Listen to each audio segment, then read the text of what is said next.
Olá, boa noite. É com muita alegria que estamos nos apresentando para participar desse trabalho tão auspicioso, esse espaço bendito que tem acolhido tantos corações, fazendo o movimento da fraternidade se robustecer, se dinamizar, trazendo frutos, promovendo o bem e estabelecendo também aquela conexão fundamental nossa com o Cristo para cumprirmos o propósito existencial, o nosso programa reencarnatório.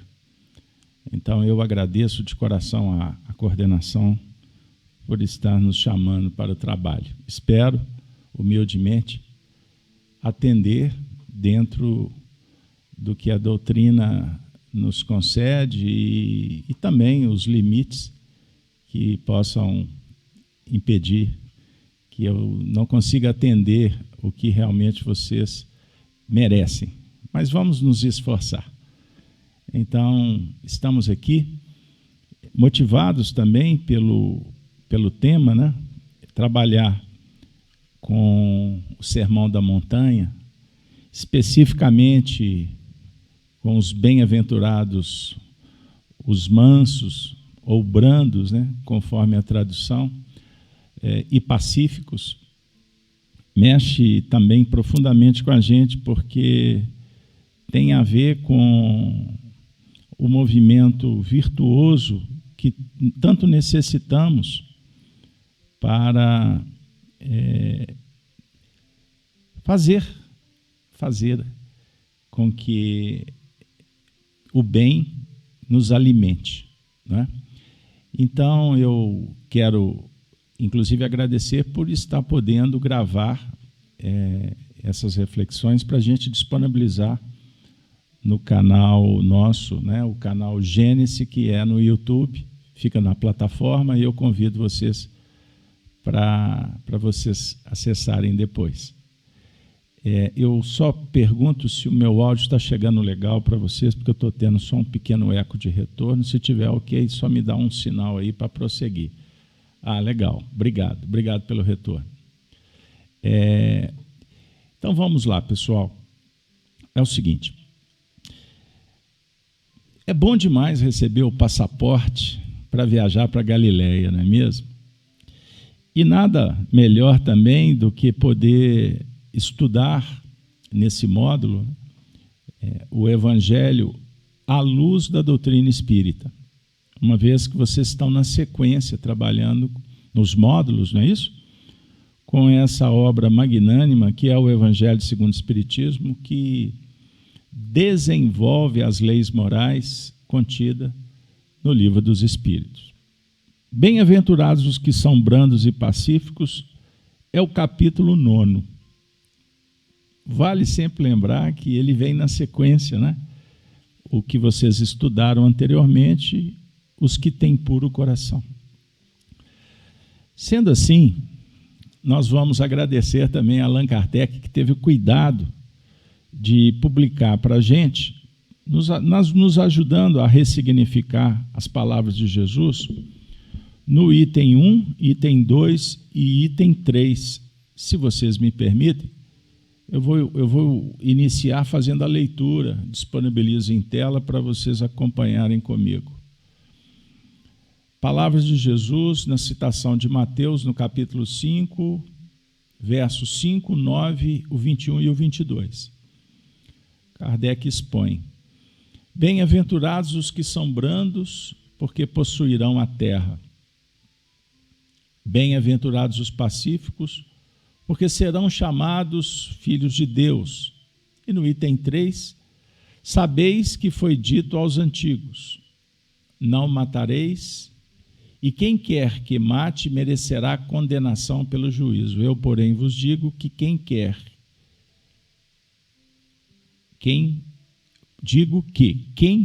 que se puser em cólera contra o seu irmão merecerá condenação no juízo. Que aquele que disser a seu irmão: Raca merecerá condenado pelo conselho, e que aquele que lhe disser és louco merecerá condenado ao fogo do inferno. Mas vamos então prosseguir com os itens em sequência, quando Kardec propõe uma reflexão no item 4, que eu gostaria de ter como inspiração para o nosso diálogo.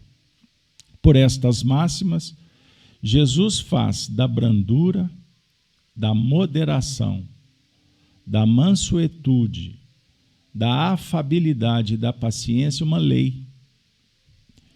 Condena, por conseguinte, a violência, a cólera e até toda a expressão descortês de que alguém possa usar para com os seus semelhantes. Eu acho que aqui a gente pode prosseguir. Muito interessante, quando vamos trabalhar o Evangelho, nós somos chamados a trabalhar pelos próprios ensinamentos espiritistas e seguindo as dicas de Jesus, procurar trabalhar a essência do Evangelho, sob o ponto de vista de encontrar na vivência uma condição que transcenda a nossa performance humana, material. Uma vez que vale lembrar, Kardec, no primeiro capítulo do Evangelho segundo o Espiritismo, Não Vim Destruir a Lei, ele nos ensina que toda a doutrina do Cristo é pautada na vida futura. Sensacional. No capítulo 18, ou melhor, no capítulo 15, quando Kardec vai falar da caridade, ele diz assim, que toda a moral, agora já não é a doutrina, toda a moral do Cristo se resume na caridade. Fora da caridade não há salvação. Sendo assim, a gente tem aqui alguns conceitos interessantes para penetrar no espírito da proposta do Cristo das bem-aventuranças que remontam à virtude da mansidão e da pacificação. Observemos. A mensagem do Cristo é pautada na vida futura. O que significa vida futura, afinal de contas? A vida depois da morte? A vida daqui a alguns dias, daqui a alguns anos? Ele está tratando do assunto temporal, passado, presente e futuro. Kardec está nos dando um passaporte para a gente ir para uma outra região emocional, para o universo metafísico, a convivência com espíritos. Afinal de contas, do que se trata? Quando Jesus, por exemplo, fala para quando formos orar, para a gente entrar para o quarto, para o templo íntimo, e não fazer como os religiosos tradicionais, e aí ele vai nos ensinar o Pai Nosso, conversar com o Pai, apresentar para o Pai as nossas necessidades, na expressão confessar, expor os nossos dramas, num diálogo extremamente íntimo, e ao mesmo tempo ele fala que através da oração nós seremos beneficiados, inclusive, com o alimento imprescindível para a nossa performance, para a nossa evolução. Então a gente tem observado que o assunto ele nos projeta para uma região desconhecida, sendo que o limite é o céu, como eu costumo dizer. Porque somos espíritos imortais. Fomos criados, mas agora imortais. E a vida eterna, numa interpretação mais essencial, significa vida imanente. Observemos que interessante.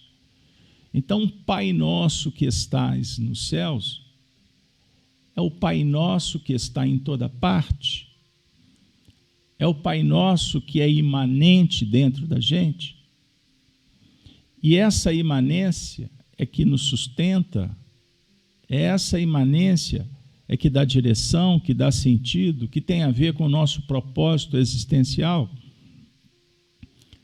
Então, são diálogos, questões, respostas que temos percebido que todas as vezes que a gente cria essa ambiência para dialogar nesses termos, não só recebemos o favorecimento histórico de ir no tempo, para o passado, recordar Jesus entre a gente, e no caso os espiritistas, recordar de Allan Kardec quando esteve para cumprir uma missão de Jesus que seria, como é, desenvolver o que Jesus ensinou, nos dar chaves para que a gente pudesse reunir elementos dispersos, ensinamentos que estão em todas as tradições filosóficas do bem, e nunca mais o mundo seria o mesmo. E aí a gente abre uma outra conversa. Qual mundo? O mundo social? O mundo da família? O mundo das relações? Por certo, porque o fenômeno do progresso do indivíduo, ele replica, ele redunda, ele repercute na sociedade. Por isso é que no Livro dos Espíritos a gente observa que o homem renovado, o renovado será as instituições, as leis, o comportamento e etc. Mas há 2000 anos, o Espiritismo pode estar nos dando uma chave para que a gente acesse um baú riquíssimo que só você, só eu, ou só o discípulo, o aprendiz pode acessar. Numa escola extraordinária do amor, acessar os valores da alma, que são imperecíveis. E aí a gente vai caminhando em reflexões filosóficas, por exemplo, para nos deparar com uma verdade revelada pelo Espiritismo, que o espírito foi criado simples e ignorante. E quando nos deparamos com essa questão, a gente logo já pensa naquela sementinha, o espírito piquititinho, lá no mundo subatômico, ignorante de todo, não sabe nada. Porque são conceitos, nós vamos procurar o sentido das palavras. E como somos ocidentais, a nossa tendência é criar um raciocínio lógico, linear, temporal, dentro de uma dinâmica tridimensional. Observem bem que interessante. E, na verdade, a gente vai caminhando e vamos constatando, a partir da leitura da alma, bem-aventurados os que têm olhos de ver, que o assunto é muito mais transcendente do que se pensa. Porque simples e ignorantes não significa que é uma obra imperfeita. Porque se fosse imperfeita, não seria uma obra de Deus. Então, o Espírito é uma obra perfeita. Naturalmente, nós nos desenvolvemos, intelecto, moralmente, estabelecemos inteligência em vários níveis. Hoje se fala em inteligência emocional, inteligência social, inteligência relacional. Eu vou brincar, vou inventar uma aqui agora, inteligência das redes sociais, inteligência na culinária, no esporte, e inteligência religiosa. E a inteligência religiosa significa que nós estamos revendo conceitos o tempo todo.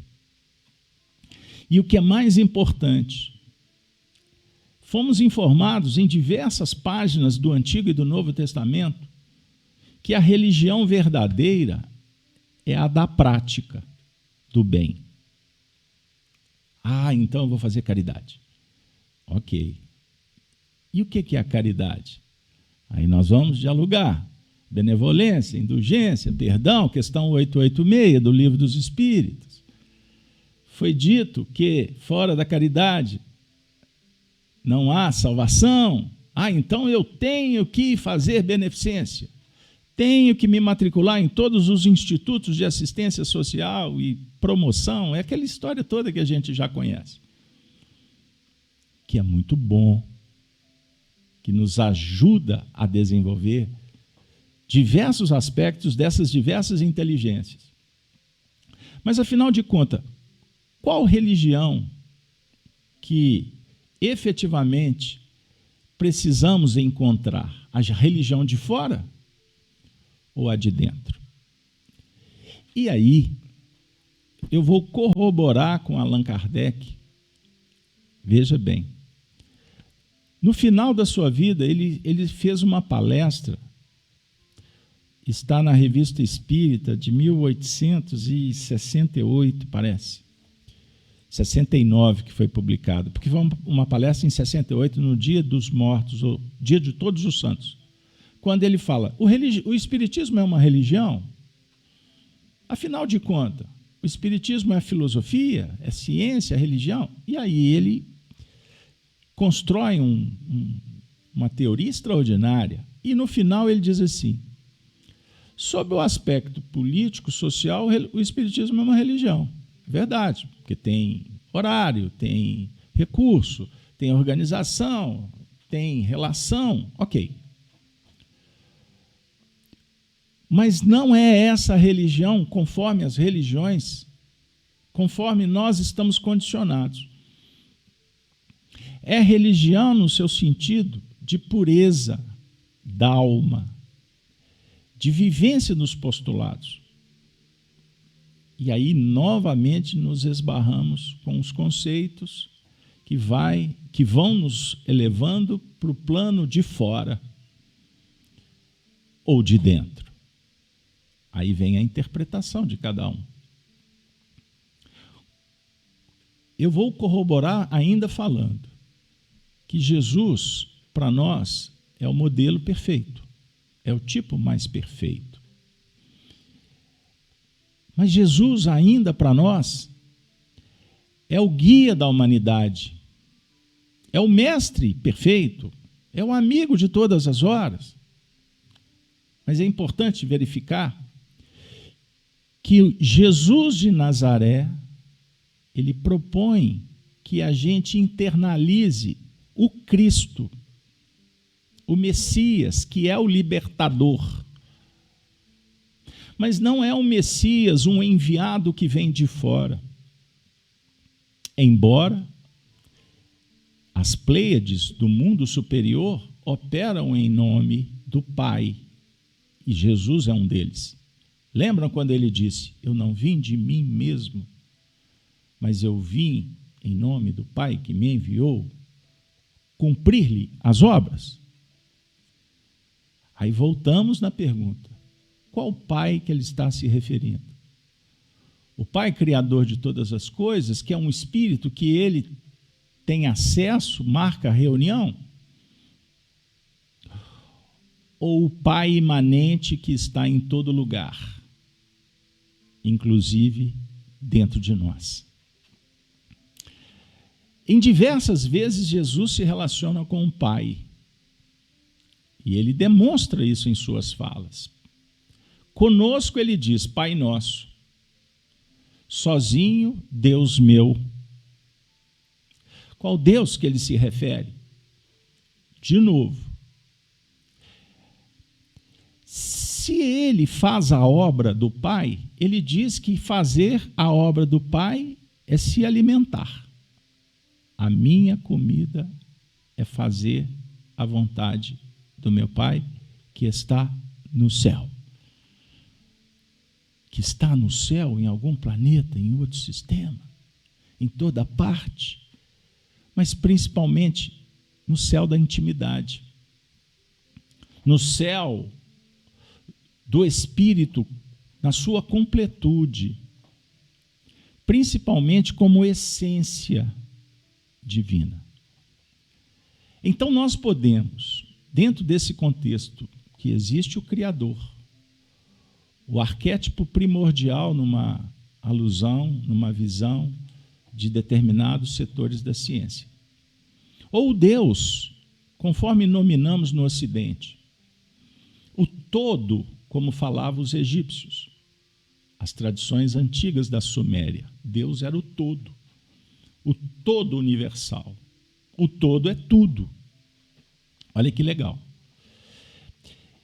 Jesus é o modelo e nós somos espíritos, como Jesus, que é o nosso irmão maior. E o interessante, porque também já falamos aqui que nós evoluímos. Nós vamos trabalhando o poder, a potência que nós representamos no universo.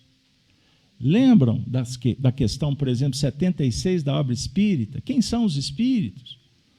São seres inteligentes que estão em toda parte do universo. O assunto já ficou mais complexo do que aquela questão 23 que eu citei no início. O espírito é princípio inteligente, simples. Lembra? Agora está falando do espírito com E maiúsculo. E se nós ocupamos todos os lugares, estamos em toda parte como espíritos desencarnados, encarnados, em dimensões das mais variadas, aprendemos também que nós somos felizes e nos alimentamos, como eu acabei de citar, minha comida é fazer a vontade do meu Pai. Nós nos alimentamos, nós nos fortalecemos, nós crescemos, nós representamos o Pai quando estamos conectados com Ele. E como é que nós vamos conectar com Ele? Eu vim em nome do meu Pai, que está no céu. Aprendemos em Espiritismo que a lei divina está escrita na nossa consciência. Não é na consciência? Estão lembrados? Aonde está escrita a lei de Deus? Questão 621, na nossa consciência. Aprendemos também que somos felizes quando realizamos o que a consciência está dizendo. Olha que legal. Então, nós temos no nosso DNA todo o código, nós temos toda a lei, nós temos toda a verdade que nos foi entregue por Deus no ato da criação. Porque Deus é luz e você também é luz. Jesus não se autoproclamou a luz? Eu sou a luz do mundo. Vós sois o sal da terra, vós sois a luz do mundo. Brilhe a vossa luz, brilhe a vossa luz. Andai enquanto tendes luz, para que não sejais treva, para que a luz que é em ti não sejais treva. Quem me segue não anda em treva, quem me segue terá a luz da vida. Então significa, vejam comigo, vamos raciocinar. Veja como nós podemos construir, num primeiro momento, em nível filosófico, para daqui a pouco a gente entrar nos territórios do sentimento. Porque fazer luz é praticar a lei divina. E a prática da lei divina se faz na dinâmica da virtude. Lembram da caridade?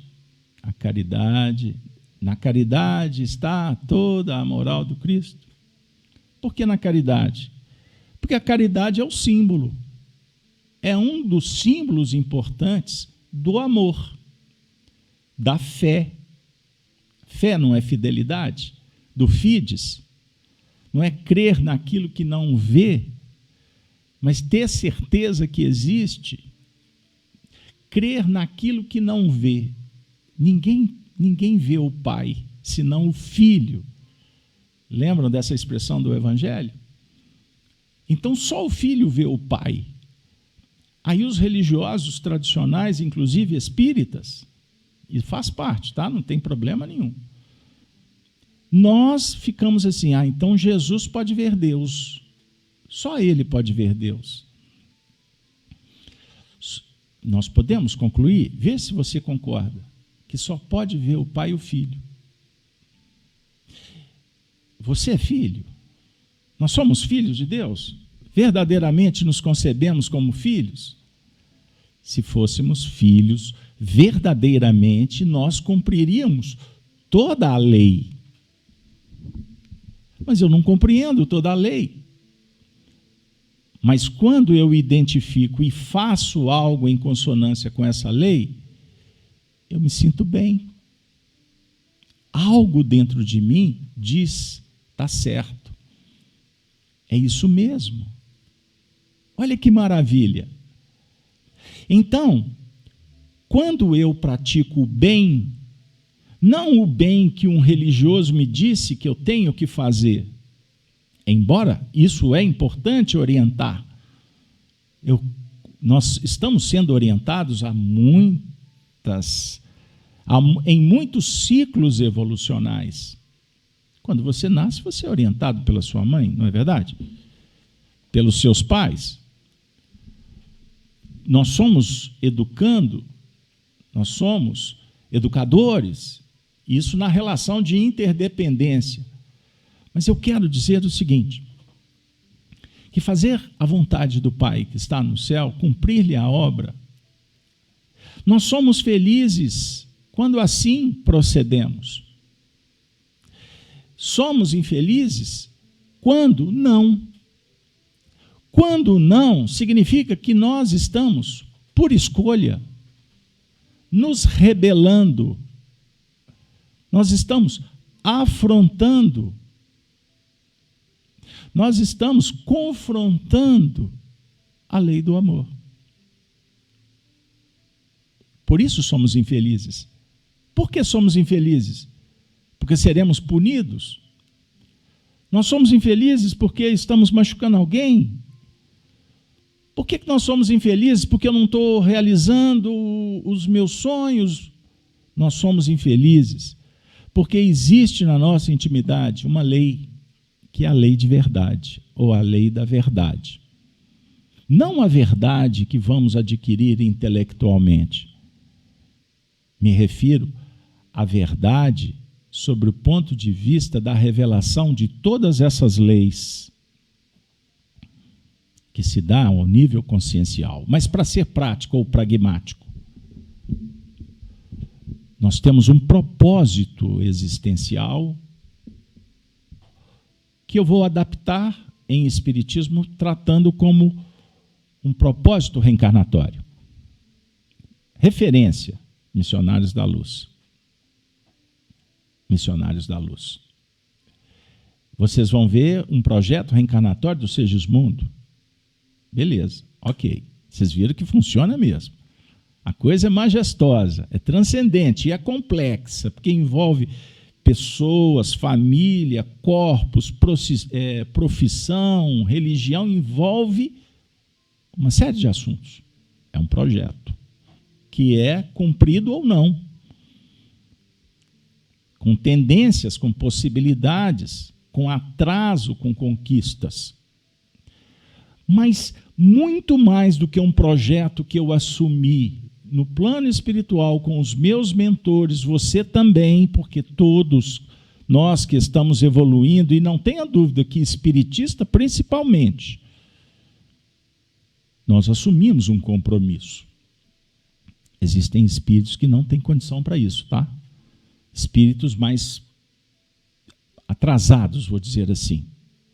Espíritos mais infantilizados. Ou espíritos que estavam em condição de enfermidade, que são trazidos para a reencarnação sob o guante da expiação. Eles não escolhem, eles são trazidos, eles são encaminhados, como queira. Mas eu estou indo mais fundo. Eu estou tentando projetar uma reflexão que nos aproxime mais da causa das causas. O propósito existencial que engloba não só essa encarnação, mas o seu projeto de evolução. Você é filho, o Pai te espera. A casa do Pai há muitas moradas. Se não fosse assim, eu vou-lo teria dito. Vou preparar-vos lugar. É Jesus que está preparando lugar para você? Ou Ele está te chamando para que o seu Cristo interno, esse Messias que está adormecido, que precisa de brilhar, ele se manifeste. E existe uma infinitude de coisas para ser feita, vivida, experienciada. E é isso que vai nos fazer felizes. Se eu for percorrer com vocês todo o Evangelho segundo o Espiritismo, no capítulo 9, que é majestoso, cada página extraordinária, que vai tratar das virtudes como afabilidade, doçura, paciência, obediência e resignação. Vai falar das disfunções, das anomalias, da ruptura. Por exemplo, Hahnemann, o pai da homeopatia, vai falar sobre a cólera. Então nós temos num primeiro movimento virtude e numa última questão, trabalhada de uma forma poetizada, filosófica, abrangente, a imperfeição.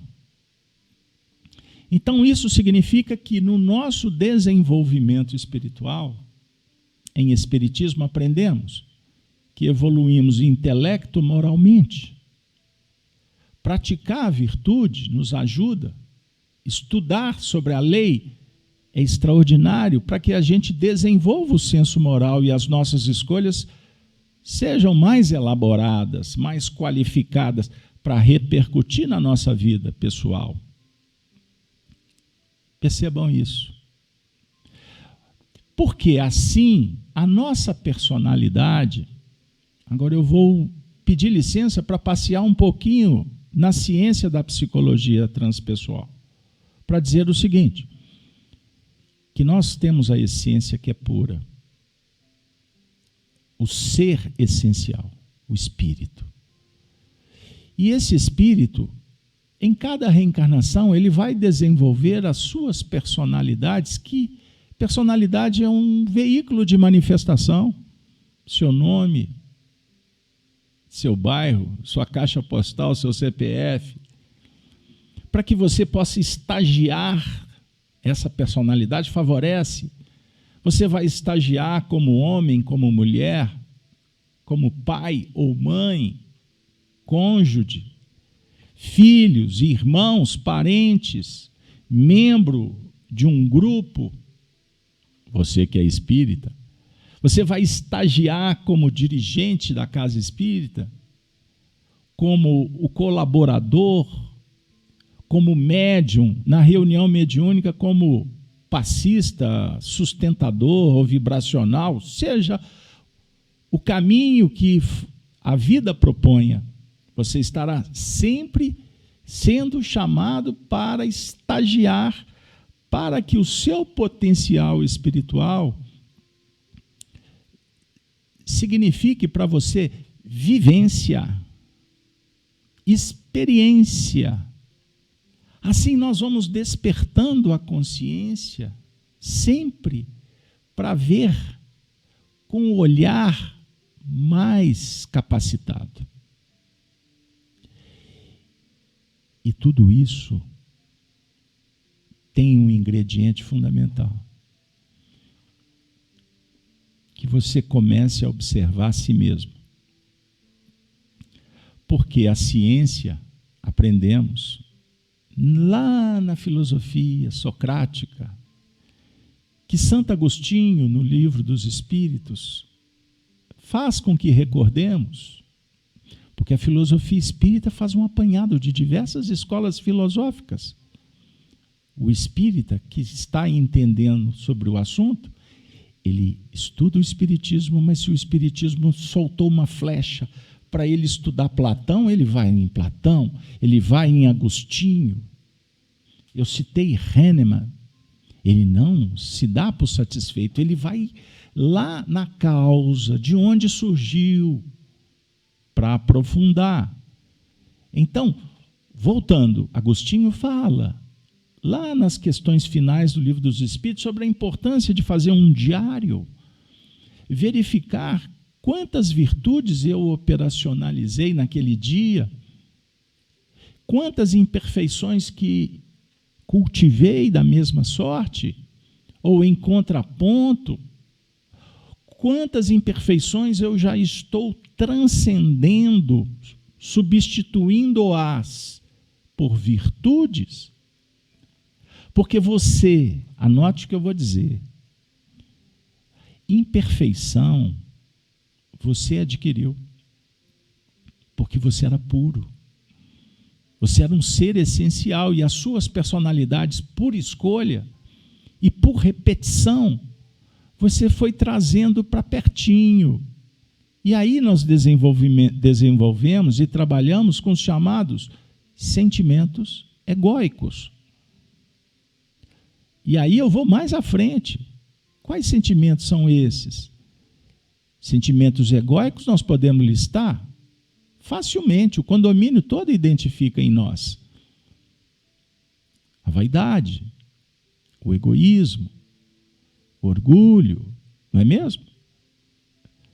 Esses são os evidentes. Estou listando só 3 para vocês. Mas existem os sentimentos egóicos que são disfarçados, como o perfeccionismo, o fanatismo, a ociosidade, a imperfeição, a preguiça. Olha para vocês verem. São crenças ilusórias. Portanto, iludidos, iremos nos desiludir, é da vida. E a ilusão define limitação. Define o que para nós? O despertar de conflitos. Se Hahnemann falou da cólera, ele está dizendo que quando eu pratico a paciência, que é uma virtude, para operacionar a paciência,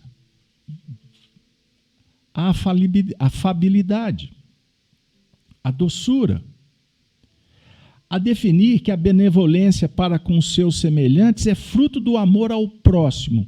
Frase que está no item 6º. Produz a afabilidade e a doçura, que lhes são as formas de manifestar-se. Então eu vou dar um ingrediente para a gente pensar. Citamos apenas algumas virtudes. Elas são irmãs. Toda virtude dá a mão para outra virtude. E os espíritos colaboraram conosco porque no capítulo A Fé Transporta Montanhas, do Evangelho segundo o Espiritismo, eles nos ensinam que a fé é mãe das virtudes. Opa! Aqui tem um ingrediente extraordinário. A fé é mãe das virtudes. Nós estamos tratando o tempo todo da lei do amor. A minha comida é fazer a obra do meu Pai. É amar.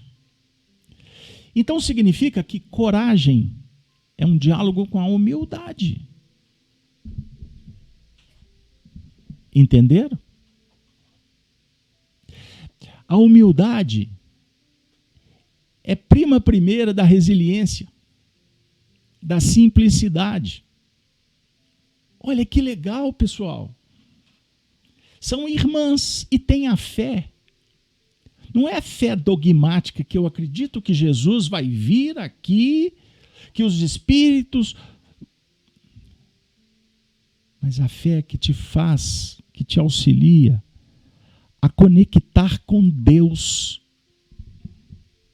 através da prática de todas essas virtudes. Somos infelizes por ignorância, por afastamento, por deslocamento. Uma das imperfeições que cultivamos é a da transferência, é do vitimismo. E nas imperfeições nós vamos nos deparar com emoções complexas como o medo, que paralisa a alma.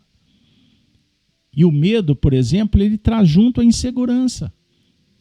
E a insegurança abraça a ansiedade ou a depressão, processos fóbicos, transtornos. Na mensagem do Evangelho segundo o Espiritismo, é uma mensagem geral. Eu tenho, graças a Deus, vou completar 4 décadas de Espiritismo. Impensável contar quantas vezes que eu li a página sobre a cólera no Evangelho segundo o Espiritismo. O livro mais vendido nas livrarias espíritas do Brasil é o Evangelho segundo o Espiritismo. Imaginem quantas milhões de pessoas foram beneficiadas com esses ensinamentos. Mas eu pergunto, por que agora nós nos reunimos para entrar um pouquinho mais nesse assunto? Porque a revelação nos coloca diante do infinito. O saber é eterno. Mas vale, e eis o convite, que a gente comece, se é que você já não é doutor, me perdoe, eu não quero aqui ser presunçoso, porque eu não conheço vocês. Eu estou aqui sendo beneficiado como um andarilho acolhido por misericórdia, por bondade e com muita fraternidade. Mas grande parte das pessoas continua no sermão da montanha, subindo ao monte, esperando que Jesus fale alguma coisa, que distribua algum alimento, seja pão, seja peixe, porque carente nós estamos, sofridos, cansados, sobrecarregados. E a explicação está só porque não conheço. Conheceis a verdade, ou conhecereis a verdade, e a verdade vos libertará. Significa conhecer intelectualmente ou viver a lei da verdade em espírito que vai gerar vida. Quando um espírito amigo falou sobre a paciência, ele fala que a dor é uma bênção que Deus envia aos seus eleitos. Não vos aflijais, pois quando sofrerdes, antes bendizei de Deus onipotente que pela dor nesse mundo vos marcou para a glória no céu. Você está sofrendo agora o diagnóstico, a perda do ente querido, o sentimento de vazio existencial. O que está acontecendo com você? O sentimento de falência, a falta de tempo, um sentimento de, meu Deus, eu não consigo fazer mais, incompetência, ou eu não aprendi, eu não dei conta. Observe, nós só somos infelizes porque ignoramos, porque não voltamos os olhos para dentro, porque nós temos tudo que precisamos. O amor, eu preciso do amor. Você não precisa do amor, me desculpe. Você é amor. Sabe por quê? Porque você é fruto do amor. Deus é amor. Ele te criou para você amar.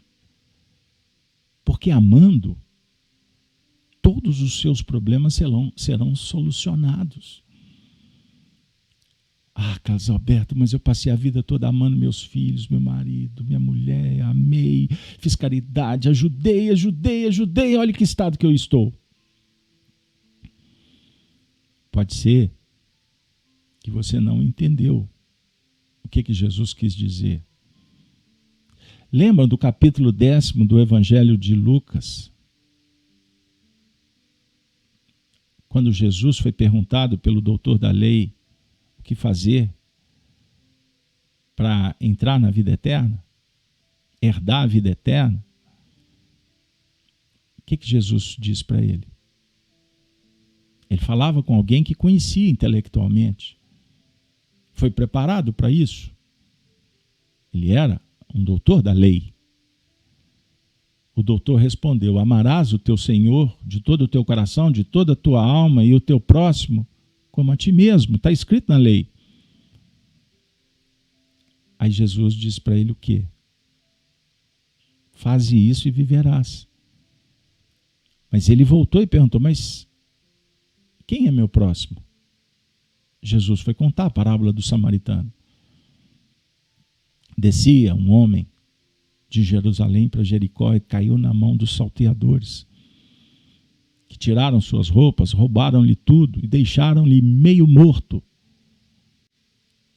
Afinal de contas, quem são esses personagens que Jesus escolheu para contar uma história com H minúsculo? Uma parábola. Ele inventou ali para trazer um conteúdo. Jerusalém era a cidade santa. Jericó ficava a 50 quilômetros de Jerusalém, mas a diferença era de mais de 1.000 metros de altura de uma cidade para outra. Então descer para Jericó era uma descida, era um precipício.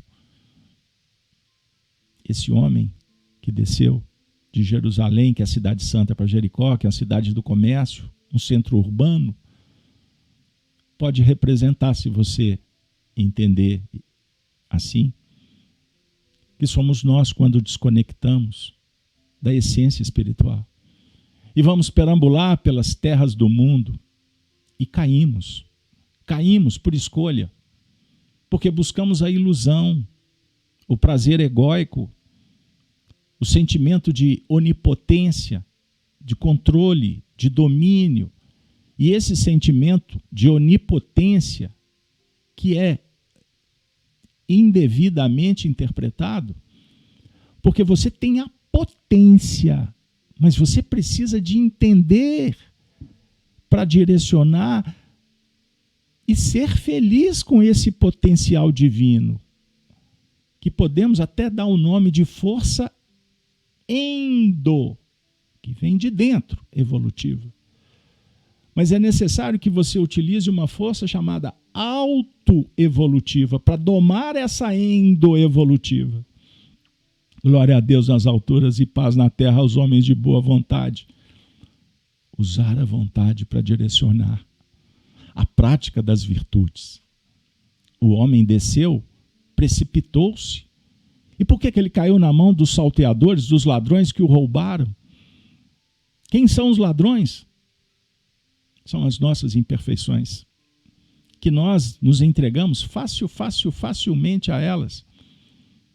São os sentimentos egóicos, a necessidade do prazer efêmero, porque o prazer faz parte. Mas qual é o quanto de prazer? Você tem prazer para se alimentar. Você sente prazer quando se sente aconchegado no frio, não é assim? Quando bebe uma água com muita sede, você sente-se saciado. A energia sexual bem definida gera prazer, não é pecado. Mas o que é a mais, aí começamos a complicar. A gente entra nas faixas do hedonismo, do sensualismo, quando se alimenta mais do que precisa, é sensual, é do sensório, é um que a mais. E quando se repete, isso pode gerar o quê? um problema, um desvio, um vício. E o vício, ele dialoga, ou melhor, ele agride o caráter. E o caráter é que vai definir o destino.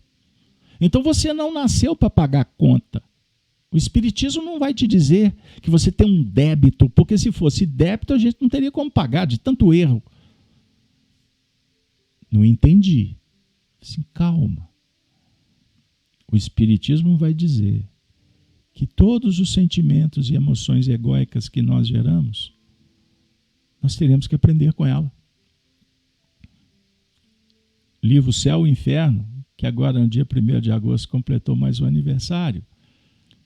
Leia o livro Céu e Inferno, estude o código moral, o que vai acontecer conosco no futuro. É extraordinário o tratado doutrinário e o tempo todo os espíritos vão dizer assim: cai em si, entenda, ressignifique, que essa desconexão com Deus traz sujidade, traz imperfeições, e nós teremos que naturalmente tirar tudo aquilo que nos pesa, que impede que sejamos humanos. Bem-aventurados os mansos, os pacíficos, porque a mansidão, a pacificação são virtudes que estão de mãos dadas com todas as outras. E todas elas representam uma faceta da lei do amor. Conhecereis a verdade vos libertará. Pode ser ressignificado. Viva o amor que você vai se libertar. Não tem mais motivo para rebelar, para reclamar, para tripudiar. Entender? Vivemos num mundo em que nunca, em toda a história, porque nunca teve tanta gente, 8 bilhões de pessoas. Podemos imaginar qual o percentual de espíritos encarnados que estão vivendo o Cristo, que já são Cristos? Isso é possível. Na sua dimensão é. Quem faz o que pode, diz Emmanuel, faz tudo. Mas o que ele quer dizer em fazer? Fazer por fazer? Fazer a obra externa? Construir palácio? Pedra para cá, pedra para lá? Lavar vasilha, limpar a casa, escrever livro? Essa é a obra que ele está dizendo? Ou isso tudo representa oportunidades, circunstâncias? Mas o que é mais importante é a essência de tudo isso. Ame. Falou Abigail para Paulo, livro Paulo e Estevão. Ele perguntou o que fazer agora, qual é o projeto. Ela disse: ame, trabalhe, espere, perdoa. Seria o mesmo que interpretar Jesus dizendo: brilhe a vossa luz. Não se pode esconder uma cidade edificada debaixo do monte. Ela tem que ficar no alto, ela tem que brilhar, para que os homens vejam as boas obras. Aí eu termino dizendo, ou perguntando, né? Então você vai fazer tudo isso para que a humanidade inteira veja as tuas obras? Ou para que você, na condição humana, cada vez mais perceba a transcendência do amor? E você não mais fará para obter resultados, aplausos. Você não fará para regimentar pessoas para o seu grupo, seguidores. Você não mais terá interesse em bater uma foto para mandar para as redes sociais para que alguém veja a cor dos teus dentes, dos teus cabelos, ou o que você vai estar fazendo. Com todo respeito com aqueles que cultivam o álbum de fotografia nas redes sociais para que todo mundo realmente veja o que são muito bonitos. Mas essa não é a zona de interesse do cristão, com todo respeito. Porque o cristão que ama Jesus, que honra-lhe a memória, que não é cristão ou espírita materialista, ele ama a vida, a Deus, ao próximo. Ele ama a si mesmo. Eis a completude do amor. Amar só a Deus ou só o próximo ainda é um amor egóico. Amar a si mesmo é a base. Porque amar a si mesmo é amar a Deus, é amar ao próximo. Temos muito que aprender. Temos muito que esperar. Pois esperar também é saber. E poder caminhar com desenvoltura, com estímulo, com coragem, com respeito, com docilidade, com paz no coração. É o prêmio. É o prêmio do bom combate. Minhas amigas, meus amigos da OSCAL, Organização Social Espírita André Luiz. Bons tempos, quando tive a oportunidade de transitar por esses portais, por esses ambientes tão auspiciosos, que naturalmente me fazem recordar de muitos amigos, e boa parte deles vocês talvez nem conheçam, porque já se foram para o mundo espiritual. E eu não tenho dúvida de que hoje fazem parte da sustentação do trabalho que vocês coparticipam com tanta desenvoltura, carinho, responsabilidade. Que Deus abençoe a todos nós. Muito obrigado, e que sejamos bem-aventurados por sermos irmãos e amigos, sempre bons companheiros. Lembrei até do hino do André Luiz. Valeu, pessoal, um beijo no coração e, como sempre, termino as nossas atividades dizendo: Ave Cristo, os que vão viver para sempre te glorificam e saúdam. Ave Cristo. Valeu, pessoal, muito obrigado, boa noite para todos.